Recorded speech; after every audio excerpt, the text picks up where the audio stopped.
नमस्कार दोस्तों, आज हम आपको बिहार की उस राजनीतिक जमीन पर लेकर चलेंगे जहां खेल शुरू हो चुका है, लेकिन न खिलाड़ी साफ दिख रहे हैं और न ही मैदान का नियम तय है। ये कहानी सिर्फ चुनाव की नहीं है, ये कहानी है जनता के सब्र की, नेताओं की चालों की और उस ताकत की जिसे सत्ता कहा जाता है। बिहार में 2025 का चुनाव अब सिर्फ कैलेंडर की तारीख नहीं रहा, ये अब हर चाय की दुकान, हर चौक चौराहे और हर गांव के पंचायत तक की चर्चा बन चुका है। बिहार की सड़कों पर अगर आप निकलेंगे तो लोगों के चेहरे पर मुस्कान कम, चिंता ज्यादा दिखेगी। लेकिन ये चिंता महंगाई की नहीं, ये चिंता है फिर से वही नेता वाली। एक बुजुर्ग किसान कहते हैं, हमने बहुत सरकारें देखी हैं बाबू, लेकिन अब भरोसा करने का मन नहीं करता। एक युवा ग्रेजुएट बोलता है, सरकारी नौकरी सपना बन गई है, लेकिन अगर मोदी जी लाते हैं कुछ तो वोट मिलेगा। और पटना की एक महिला सब्जी बेचने वाली कहती है, किसी का मुंह देख के वोट नहीं देंगे, इस बार काम देखेंगे। जनता का मिजाज साफ है, इस बार भावनाओं से नहीं, परफॉर्मेंस से वोट मिलेगा। बिहार में नीतीश कुमार के खिलाफ नाराजगी छुपी नहीं है। 2015 से लेकर 2020 तक और अब 2025 की तैयारी, लोगों को लगता है नीतीश कुमार की राजनीति स्थिरता से थकान में बदल गई है। लेकिन सवाल ये भी उठता है, अगर नीतीश से नाराज हैं तो विकल्प कौन है? तेजस्वी यादव, जिनकी रैलियों में भीड़ तो आती है, पर क्या वो भरोसा भी लाते हैं? या कोई नया चेहरा? लेकिन बिहार की राजनीति में नया मतलब जाति समीकरण का नया जोड़ तोड़। यहां एक ही नाम है जो अब भी जनता के बड़े हिस्से के दिल में है, नरेंद्र मोदी। मोदी का चेहरा, मोदी का ब्रांड और मोदी की छवि अब भी बिहार में बीजेपी का सबसे बड़ा हथियार है। बिहार का युवा वर्ग पहले सिर्फ सरकारी नौकरी के सपने देखता था, लेकिन अब वो समझ चुका है कि राजनीति सिर्फ नौकरी से नहीं, स्थिर शासन से भी जुड़ी है। वो अब पूछता है, -L सरकार कितनी मजबूत होगी, टिकेगी या फिर तोड़ी जाएगी? एक बड़ा वर्ग, खासकर शहरी वोटर, पिछड़ा वर्ग और युवाओं का एक हिस्सा अब भी बीजेपी को सशक्त विकल्प के रूप में देख रहा है। लेकिन यह सच्चाई भी उतनी ही मजबूत है कि बीजेपी को अकेले वोट नहीं मिलेगा, उसे गठबंधन, चेहरा और ग्राउंड मैनेजमेंट तीनों पर काम करना होगा। बिहार की जनता अब वादों से ऊब चुकी है। उन्हें हर घर नल का जल नहीं चाहिए, उन्हें पानी आना चाहिए। उन्हें रोजगार देने वाले वादे नहीं चाहिए, उन्हें रोजगार चाहिए। उन्हें सुशासन बाबू का नाम नहीं चाहिए, उन्हें सुशासन खुद देखना है। जनता कह रही है, अब पार्टी नहीं, परफॉर्मेंस देखेंगे। और यही बात बीजेपी के लिए एक मौका भी है और चुनौती भी। बिहार के गांव से लेकर शहर तक एक बात गूंज रही है, अब की बार जो भी आए काम करने वाला हो। जाति, धर्म, वंशवाद सब देख लिया। क्या बीजेपी इस मौके को भुना पाएगी? क्या वो विपक्ष की कमजोरी को भुनाकर जनता का भरोसा जीत पाएगी, या फिर जनता फिर से एक नया रास्ता खोजेगी? अब कौन सी रणनीतियां हैं जो पर्दे के पीछे चल रही हैं? कौन से चेहरे बीजेपी आगे लाने वाली है? और क्या जनता सिर्फ मोदी नाम पर वोट देगी या इस बार जमीनी चेहरों को भी देखेगी? बिहार की जनता अब जो तय करेगी वही देश की दिशा भी तय करेगा। और इस सच्चाई को सबसे पहले जिस पार्टी ने समझा वो है भारतीय जनता पार्टी। बीजेपी जानती है कि बिहार में केवल भाषणों से चुनाव नहीं जीते जाते, यहां समाज शास्त्र, संख्या और समीकरण तीनों को जोड़ना पड़ता है। और इसलिए बीजेपी ने मिशन 2025 की स्क्रिप्ट बहुत पहले से लिखनी शुरू कर दी है। बीजेपी जानती है कि चुनाव मैदान में नहीं, बूथ पर जीता जाता है। इसलिए पिछले 1 साल में पार्टी ने बूथ सशक्तिकरण अभियान शुरू किया। हर जिले, हर मंडल, हर पंचायत में पन्ना प्रमुख, IT सेल कार्यकर्ता और स्थानीय संयोजक को ट्रेनिंग दी जा रही है। बीजेपी का लक्ष्य है हर बूथ पर 25 से 30 वफादार वोट, हर पंचायत में विकास संवाद कार्यक्रम, डिजिटल व्हाट्सएप वार, फेसबुक लाइव, ट्विटर स्पेसेस और यूट्यूब शॉर्ट्स के जरिए प्रचार। ये चुनाव सिर्फ मैदान में नहीं लड़ा जाएगा, मोबाइल स्क्रीन पर भी लड़ा जाएगा। बिहार की राजनीति में चेहरा सबसे बड़ा सवाल होता है। लोग पूछते हैं, बीजेपी किसे सामने लाएगी? सुशील मोदी? शायद नहीं। सम्राट चौधरी? अग्रेसिव लेकिन सीमित प्रभाव। गिरिराज सिंह? तेज लेकिन विवादास्पद। शाहनवाज हुसैन या Sanjay Jaiswal? Low profile. BJP जानती है कि चेहरा घोषित करना जोखिम है, इसलिए पार्टी अभी एक ही चीज पर फोकस कर रही है, मोदी ब्रांड। पार्टी का मंत्र है, चेहरा नहीं, छवि से चुनाव जीतो। बिहार का चुनाव जाति से होकर गुजरता है और बीजेपी ने इस मोर्चे पर सबसे ज्यादा मेहनत की है। ओबीसी यादव के अलावा Kushwaha, Nishad, Paswan, EBC extremely backward classes, जिनमें सैकड़ों उपजातियां, सवर्ण, पारंपरिक भाजपा समर्थक, दलित, रामविलास पासवान की विरासत को साधने की कोशिश। बीजेपी जानती है कि यादव जोड़ मुस्लिम समीकरण विपक्ष की ताकत है, लेकिन अगर बीजेपी बाकी 70% जातीय वोट को एकजुट कर ले तो RJD का गणित चूर चूर हो सकता है। यही वजह है कि बीजेपी ने जातीय जनगणना को लेकर संतुलित बयानबाजी की है, ना साफ विरोध, ना खुला समर्थन, ताकि हर वर्ग को लगे बीजेपी हमारे साथ है। बीजेपी जानती है कि एकला चलो नीति बिहार में नहीं चलती। चिराग पासवान युवा चेहरा, दलित कार्ड, जीतन राम मांझी सीमित प्रभाव लेकिन अच्छा ऑप्टिक्स, उपेंद्र कुशवाहा -EBC के वर्ग में पकड़। पार्टी इन सभी को साथ लेकर महागठबंधन की धार को कुंद करना चाहती है, और अगर भविष्य में नीतीश कुमार फिर से यू टर्न लेते हैं तो बीजेपी उन्हें भी राजनीति का इस्तेमाल करने से नहीं चूकेगी। बीजेपी ये समझती है कि जनता अब खोखले वादों से नहीं, मजबूत मुद्दों से प्रभावित होती है। इसलिए बीजेपी का फोकस इन 5 मुद्दों पर रहेगा। 1. कानून व्यवस्था में सुधार। 2. बिजली पानी राशन की स्थिर सप्लाई। 3. नए उद्योग और निवेश लाने का वादा। 4. युवाओं के लिए कौशल केंद्र और डिजिटल शिक्षा। 5. डबल इंजन सरकार का प्रचार, केंद्र जोड़ राज्य की ताकत। यहां बीजेपी विपक्ष से आगे इसलिए है क्योंकि उसके पास दिखाने के लिए पीएम मोदी हैं। बीजेपी समझती है कि 2025 का चुनाव न्यूज चैनलों पर नहीं, इंस्टाग्राम रील्स, फेसबुक रील्स और व्हाट्सएप फॉरवर्ड्स पर लड़ा जाएगा। इसलिए बीजेपी का आईटी सेल पूरी तरह एक्टिव है। गांव-गांव में छोटे-छोटे वीडियो बनाकर भेजे जा रहे हैं। मोदी है तो मुमकिन है का नया डिजिटल वर्जन तैयार हो चुका है। विपक्षी नेताओं की गलतियों को वायरल किया जा रहा है, जैसे तेजस्वी यादव के पुराने बयान, नीतीश के यू टर्न क्लिप्स और कांग्रेस की चुप्पी। ये एक साइकोलॉजिकल वॉर है जिसमें बीजेपी बहुत आगे है। 7. बीजेपी के लिए सबसे बड़ी चुनौती क्या है? पर सबसे बड़ा सवाल यह है, क्या बीजेपी वाकई जीत के इतने करीब है? और जवाब है नहीं, अभी बहुत कुछ बाकी है। बीजेपी के सामने कुछ गंभीर चुनौतियां हैं। चेहरा तय नहीं है। स्थानीय नेताओं में आपसी टकराव, जातीय नाराजगी, कुछ पिछड़ा वर्गों में बेरोजगारी पर जनता की उम्मीदें, और सबसे बड़ा मूड बदलता है एक रात में वाली बिहार की राजनीति। पंचलाइन रणनीति का सार। बीजेपी जानती है कि बिहार में राजनीति में धैर्य और चाल दोनों चाहिए। इसलिए पार्टी न आवाज ज्यादा कर रही है, न चेहरा उछाल रही है। वो बस नींव रख रही है धीरे धीरे, गहराई से, और जब चुनाव आएगा तो ये नींव ही दीवार बनेगी। Transition to part 3। अब अगला सवाल है, अगर बीजेपी इतनी तैयारी कर रही है तो विपक्ष क्या कर रहा है? क्या तेजस्वी यादव बिहार की जनता को भरोसे में ले पा रहे हैं? क्या नीतीश कुमार फिर से पलटी मार सकते हैं? और कांग्रेस, क्या वाकई कोई भूमिका है उसकी? जहां बीजेपी धीरे धीरे अपनी बिसात बिछा रही है, वहीं बिहार का विपक्ष अब भी किस दिशा में जा रहा है ये वो खुद भी नहीं जानता। तेजस्वी यादव, नीतीश कुमार और कांग्रेस तीनों मिलकर भी जनता में विश्वास की एकजुट छवि नहीं बना पा रहे, और यही कारण है कि बीजेपी के खिलाफ एकजुट विपक्ष होते हुए भी जनता के मन में विकल्प की तस्वीर धुंधली दिखती है। बिहार का विपक्ष कागज पर गठबंधन है, लेकिन जमीन पर उसका कोई ठोस चेहरा नहीं है। तेजस्वी यादव भले ही युवा हैं, लेकिन उनके साथ आरजेडी की पारंपरिक छवि जुड़ी हुई है, जंगलराज, भ्रष्टाचार और परिवारवाद। नीतीश कुमार अब इतने यू टर्न ले चुके हैं कि उनकी छवि पर जनता को भरोसा ही नहीं रहा। कल बीजेपी के साथ, फिर विपक्ष में, फिर किसी तीसरे मोर्चे की बात। उनकी राजनीति को अब लोग कहते हैं नीतीश यानी स्थिर अस्थिरता। कांग्रेस, उसका बिहार में न चेहरा है न जमीन। जो सीटें बची हैं वो भी सहयोगियों की कृपा से ही आती हैं। ये पूरा गठबंधन नेताओं का मेल है, लेकिन विचारधारा का नहीं। तेजस्वी यादव खुद को युवा चेहरा और विकास पुरुष के रूप में पेश करते हैं। उनकी भाषा पहले जैसी आक्रामक नहीं, नपी तुली है। लेकिन उनकी सबसे बड़ी चुनौती है भरोसे की कमी। जब सरकार में थे तो शिक्षकों की भर्ती पर भी आंदोलन होते रहे। जब स्वास्थ्य मंत्री थे तो कई जिलों में PHC बंद मिले। बेरोजगारी के मुद्दे पर वो बोलते तो हैं, लेकिन कार्य योजना नहीं देते। और सबसे अहम, तेजस्वी यादव अब भी अपने पिता लालू प्रसाद यादव की छाया से बाहर नहीं निकल पाए हैं। युवाओं का एक हिस्सा उन्हें ट्राइवर्दी मानता है, लेकिन ज्यादातर कहते हैं उन्हीं का जंगलराज फिर से आएगा। कभी सुशासन बाबू के नाम से पहचान बनाने वाले नीतीश कुमार की राजनीति अब उलझी हुई लगती है।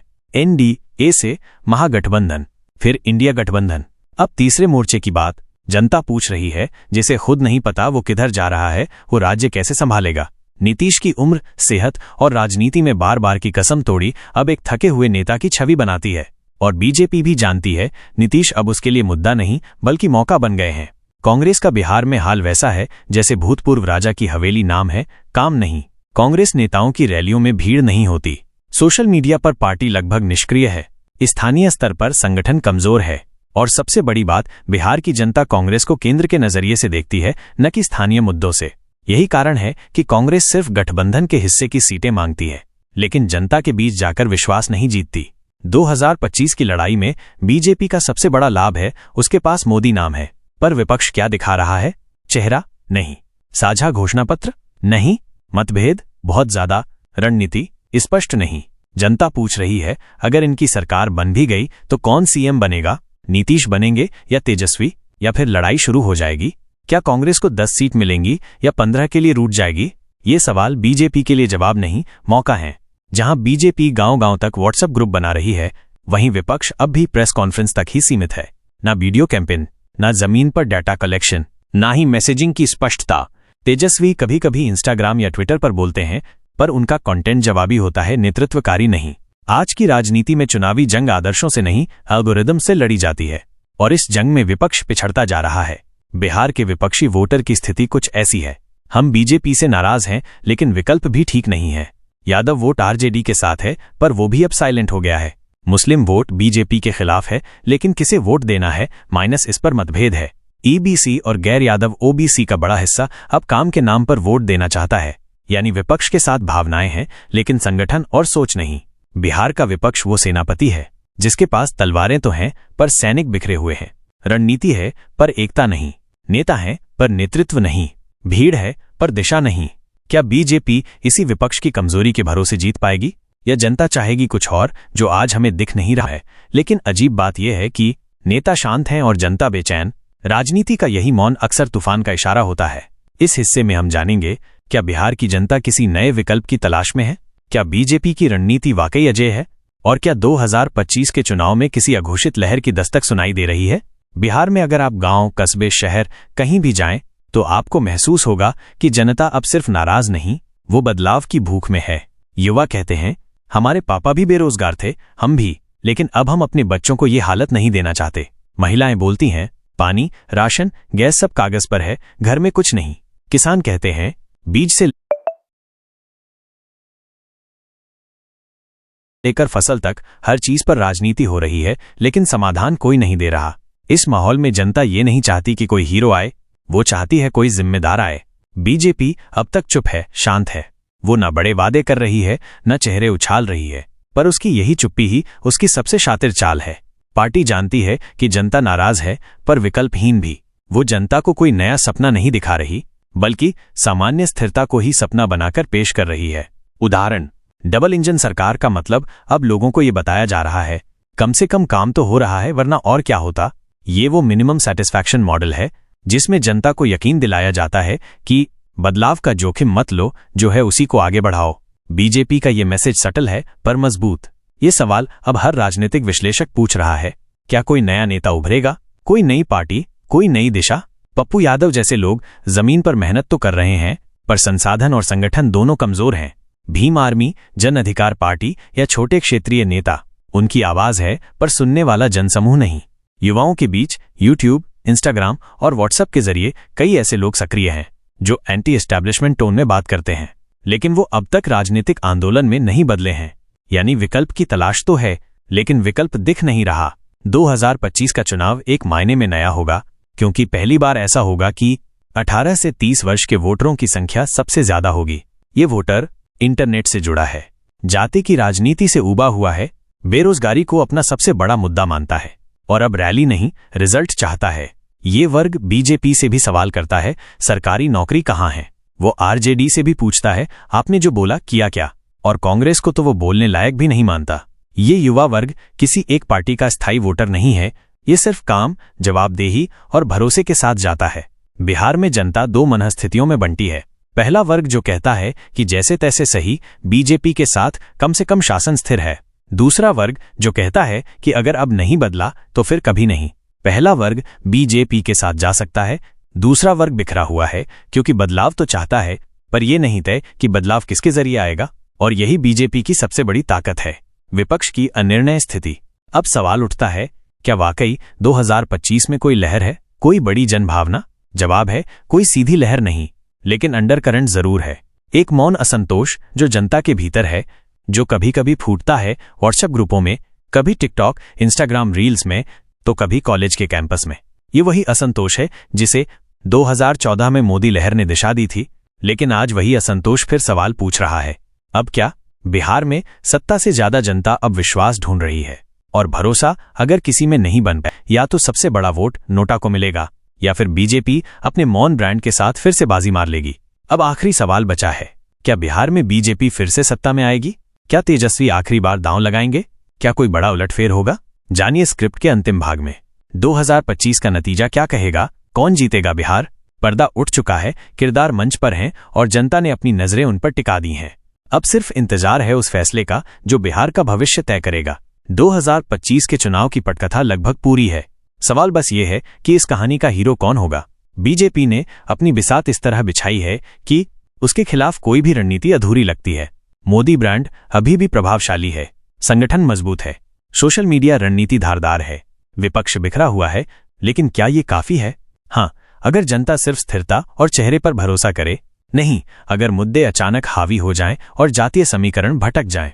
बीजेपी की सबसे बड़ी ताकत यह है कि उसे जीत के लिए कुछ नया नहीं करना, बस विपक्ष को अपने ही झमेलों में उलझा रहने देना है। 2025 में विपक्षी गठबंधन में दल हैं, नेता हैं, भीड़ है, लेकिन वो सब एक तेजस्वी योजना में नहीं बदल पा रहे। तेजस्वी यादव की युवा छवि दमदार है, नीतीश कुमार का प्रशासनिक अनुभव अब भी पूंजी है, और मुसलमान जोड़ यादव वोट अब भी संगठित हैं। पर फिर भी विपक्ष हारने से कैसे बचे में उलझा है, कैसे जीते वाला आत्मविश्वास उसमें नहीं है, और जनता ये जान चुकी है। 2025 का चुनाव नेताओं के भाषणों से नहीं, बल्कि जनता के धैर्य से तय होगा। जो लोग 15 साल से रोजगार ढूंढ रहे हैं, जो महिलाएं हर साल राशन कार्ड का स्टेटस पूछ रही हैं, जो छात्र हर परीक्षा में पेपर लीक के डर से जी रहे हैं, जो किसान हर सीजन में मौसम और बाजार से हार रहे हैं, वे अब किसी पार्टी के प्रति भक्त नहीं हैं। वे अब साइलेंट हैं, लेकिन निर्णायक हैं, और इस साइलेंस में एक बड़ी शक्ति छिपी है। इन चुनाव में 3 सबसे बड़े मुद्दे होंगे। जनता बीजेपी को स्थिर सरकार मानती है, विपक्ष को राजनीतिक प्रयोगशाला, बेरोजगारी और युवाओं की दिशा। बीजेपी को इस वर्ग से सबसे ज्यादा सवालों का सामना करना पड़ेगा, लेकिन विकल्पहीनता उसके पक्ष में जा सकती है। जातीय समीकरण और क्षेत्रीय संतुलन, आरजेडी और जेडीयू अपनी परंपरागत जातियों पर टिके हैं। बीजेपी ने इनमें छोटे छोटे वर्गों को जोड़ने का काम किया है। अगर ये 3 मुद्दे बीजेपी के फेवर में मोड़ गए तो जीत का अंतर भी बड़ा होगा। 5. कौन जीत सकता है? 3. संभावित परिदृश्य। अगर मोदी लहर चल पड़ी, विपक्ष उलझा रहा और कोई बड़ा घटनाक्रम नहीं हुआ, बीजेपी अकेले या छोटे सहयोगियों के साथ सरकार बना लेगी।